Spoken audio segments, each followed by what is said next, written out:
Hello everyone. आज चाहिँ मैले हजुरहरुको लागि भनेर भटमास साधेको रेसिपी लिएर आएको छु।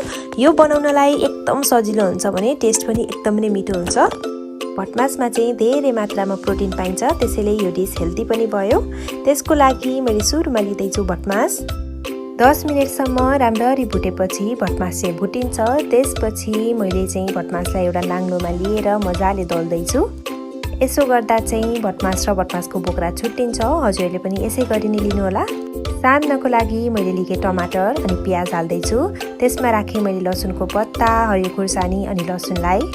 मसलामा राख्दै छु मैले बेसार, तातो धुलो खुर्सानी अनि नुन। त्यस सँगसँगै मैले अमिलोको लागि चुकमिलो राखेँ। हजुरहरूले चाहिँ कागती पनि राख्न सक्नुहुन्छ। अनि भटमास राखेर यसलाई राम्ररी मिक्स गर्दैछु।